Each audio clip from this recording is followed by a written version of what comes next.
Welcome back, folks, to Ronnie Rambles, second installment, where we're going to pick up from our last video. So we're going to get into customizing your spin sticks. For this one, I actually want to give a shout out to Michael Griffin from Griffin Inc. Let's see here. Oop. Griffin Inc. sent over this V3 to check out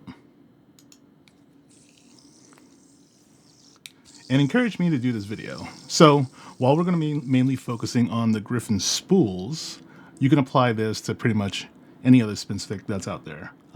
So since it's Griffin, let's go to bing. There you go. All right, so let's do a teardown real quick. Take this, take this. So this, I don't have that many. So this is a tungsten Griffin Revo or revolver. Got this in a sus, surprisingly, 1 of 5 out of 1,000 plus. This I got in a trade. This is a Mokame. Pretty nice. And this was a sign-up sale. Zerkatai. And this was kindly sent over by Michael himself. All right, let's do the breakdown. So you have your M4 at the very top, which is pretty much standard for all these guys. Oh, let me get my trusty tray. Gonna make this aesthetically pleasing. Trusty tray from Play for Beans, not sponsored. Take off the base.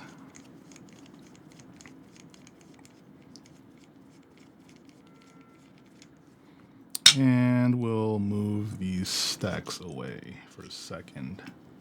All right, so just a quick breakdown of the stick itself. You have your spin top, right? You got your drill through where the screw goes into, and then you have your press fit bearing. So this will basically work with anything that has a press fit bearing where the bearing is flush to the bottom.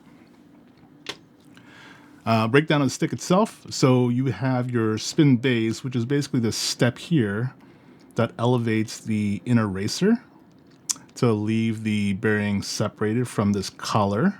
So this collar separates the beads from going into the spin top itself. So all of this held down with the M4 screw in the top, and the very bottom is M6. So this is kind of the key part right here, M6.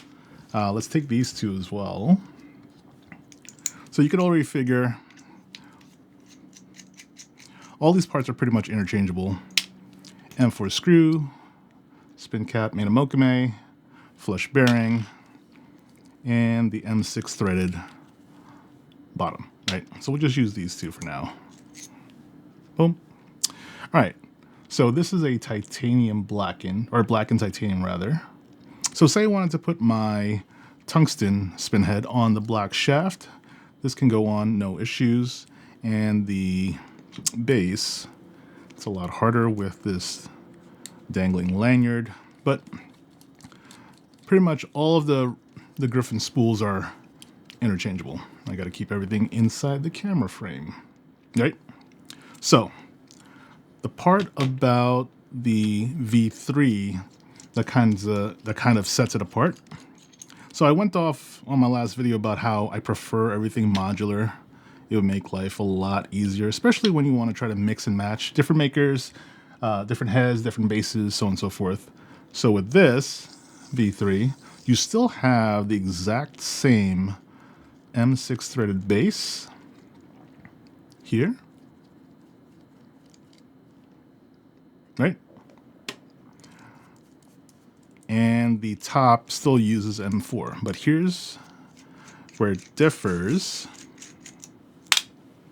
So now, if you notice, the screw that popped out, super long. So I think this is 16 millimeters, a 16 millimeter M4. Why? Because the base now is separate from the shaft itself.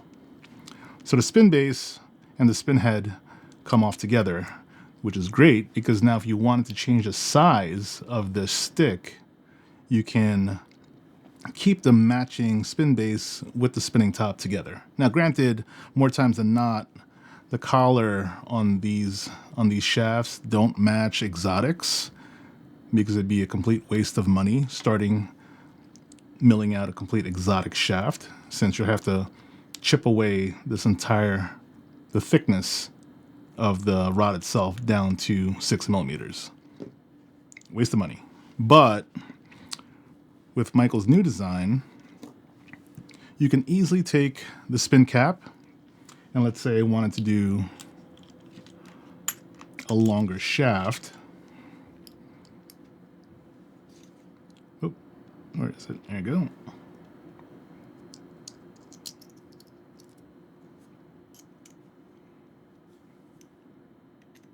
Pop this on. And now the shaft is a different length, depending on what you have. So the last piece is his bottom. So this is an M4. The 6 millimeter shaft will always have an M4 bottom, or male end. So Michael provided this sleeve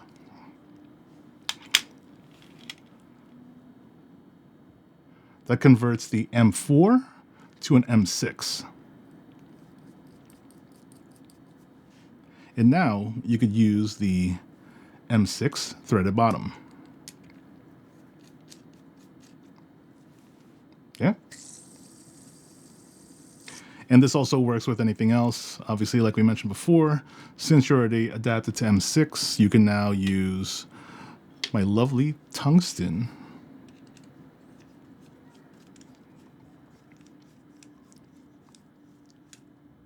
Now you have an M6 titanium bottom with a zirconium spin top. So one thing I did want to mention on the M6 adapter, which I think might happen now. As you can see, it gets stuck sometimes. Oh, am I in focus? So it got stuck. Luckily, it's still poking out a bit, so I can just use my finger. But when you're using it, I highly suggest, see how there's a groove on one side and not the other? Always put that groove into the M4 shaft. This way, if it does get really stuck inside of your base, you can use a flathead to take it out. So that's one thing you want to keep in mind. So let me go through all of the other different parts that we have here. So we talked about the spin base and the spin cap and how you could adjust the length by buying these standoffs from Amazon. So I have a couple links here. All the stuff will be linked down below, so you know. Where is it? There you go. All right. So this is where I get my different shafts from. You can get the 30 millimeter, 35 millimeter. I personally like 30 millimeter. So I have 30 millimeter here. I have 35. I have 40, 45 rather, 60 even. And then these are smaller step down ones. So this is the 15. We have the 10 and the 6. So you could choose that here. And as for the, oh, wrong one. There you go. This is the M4 to M6 adapter. I usually go for M4 to M6 8 millimeter. You could theoretically go to 10 millimeter if you wanted to, but 8 millimeter is fine for me. All right. So that kind of covers the Revo V3. One thing I did want to mention is the only improvements that I would see here is for the spin top. There you go. If this had a 6 millimeter hole with maybe 1 or 2 millimeters in depth so that the shaft could sit into it, this allows for a bit more adjustment with the beads, because you can always make the shaft longer by adding on, but it's kind of hard to make it shorter, right? So if you had 2 millimeters worth of wiggle room, that'd be pretty helpful. But in order to make any other sticks modular, so the big part is trying to make a non-modular stick like this completely modular when it's completely stuck on the base that it came with.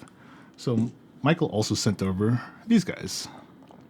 So this is basically just a spin base.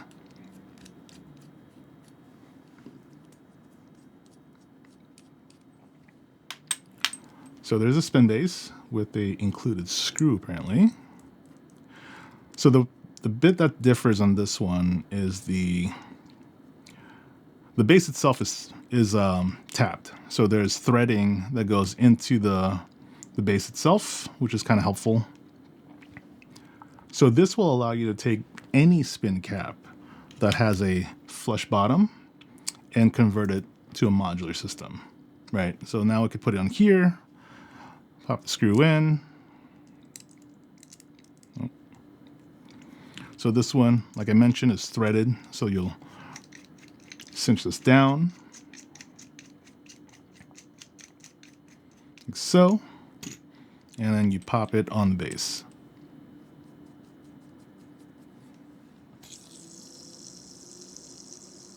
Now, the best part about this one is, since it's double-sided female, you can actually take a second spin base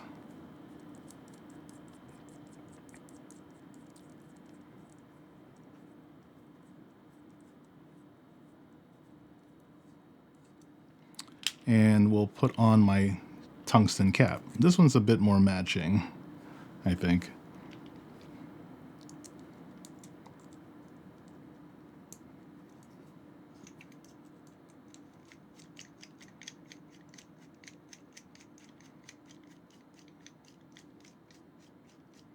Like so. Let's put some beads on here. Let's do this guy. Zerk first. Boom. Drop in a spacer. Let's do that. Do a stack. So this is close enough. Pop this guy on.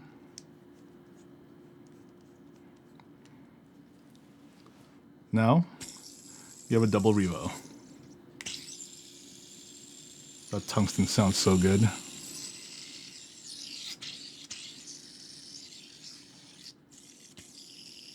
I know I used the silver one for this, but you could, if you wanted to, use the Zerk base. You didn't have to use this one. So I'll take this off.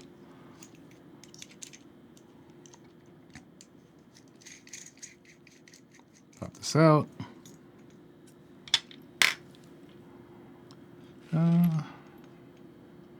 Uh-oh. Did I lose it? No, it's right here. Boom. Boom.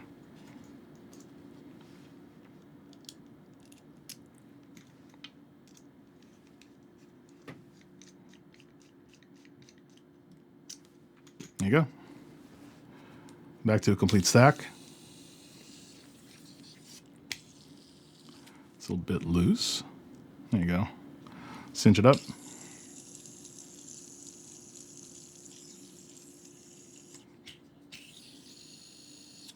So for this one, I guess the dual female, you could, let's see.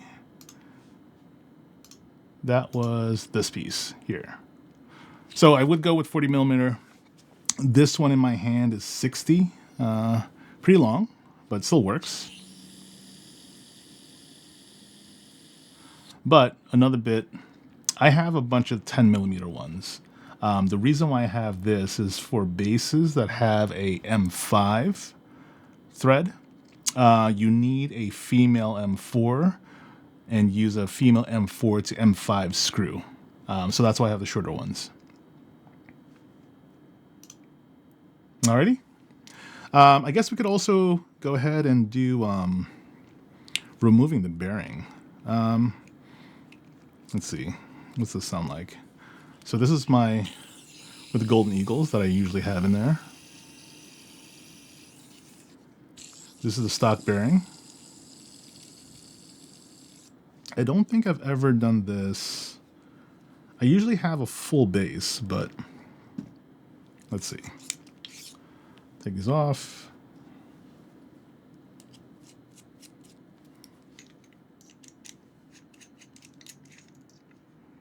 All right.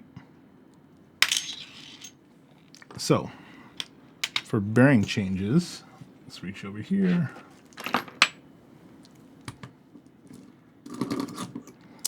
I usually just take, so, I mean, the easy way is to use one of these sleeves that pushes the bearing out.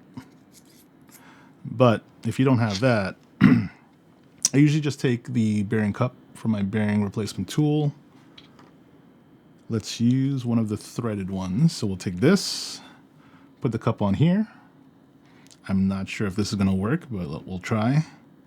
And the Zerk goes on top. With all this together, need the long screw. Let's see if it catches.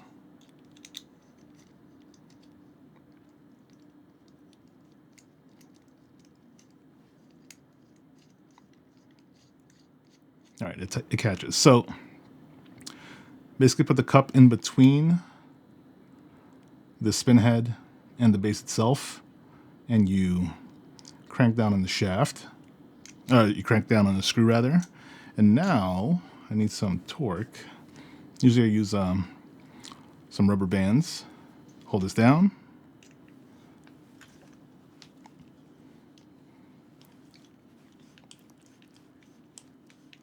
Ugh. All right. Maybe it's not going to work. Let's see.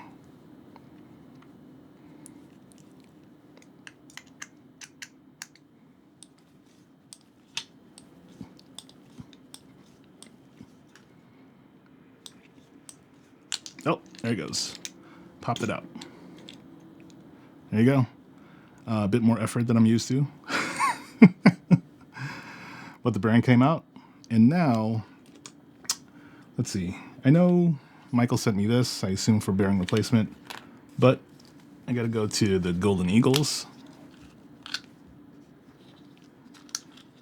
Golden Eagles are from SpinFam, and so are these, actually. Pop this here, put this down. Usually I put some Loctite.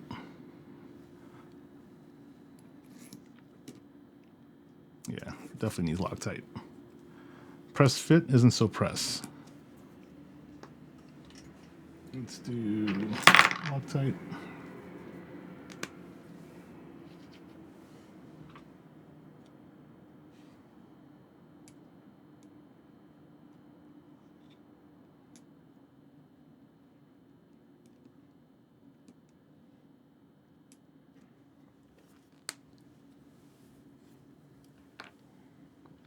All right, pop this guy in.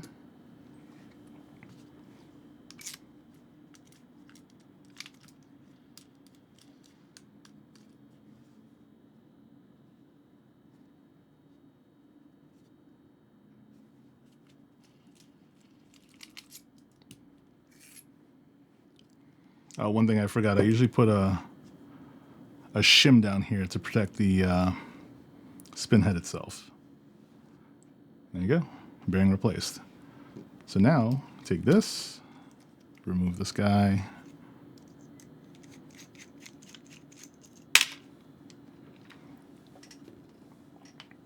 Let's throw it back on the Zerk.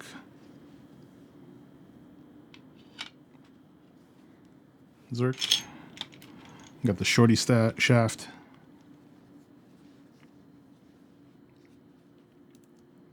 Pop this on here. Pop this down there.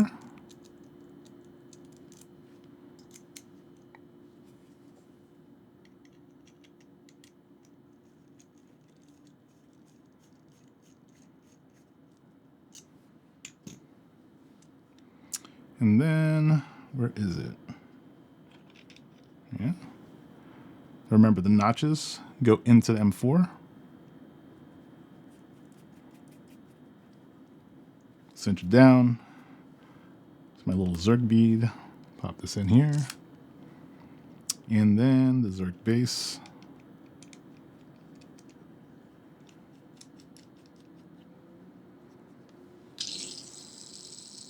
Oh, so much better. Definitely let these sit after you pop them in to give the Loctite a chance to cure. All right, that was it. I want to thank Mike Griffin again for sending this out so I could check it out. I do love the modularity of the V3. It's definitely the way that everybody should be going, but you know, everybody has their own preference. But if you haven't already, make sure you join the Griffin Inc. group on Facebook. Let me share it here. There you go. Griffin Inc. group on Facebook. In order to score a spool, he usually does sign-up sales where you just heart react to a lot of his posts. Sometimes there's a FCFS, or first come first serve, which I love. Or he'll launch a pre-order where it's usually a GDoc, and the first 50 people or so that signs up usually lands. I'm still waiting for the tungsten Revo so that I could convert my single into a dual. All right, guys, appreciate your time. Thanks for watching. Let me know anything that you want to know in the comments below, and I'll talk to you soon.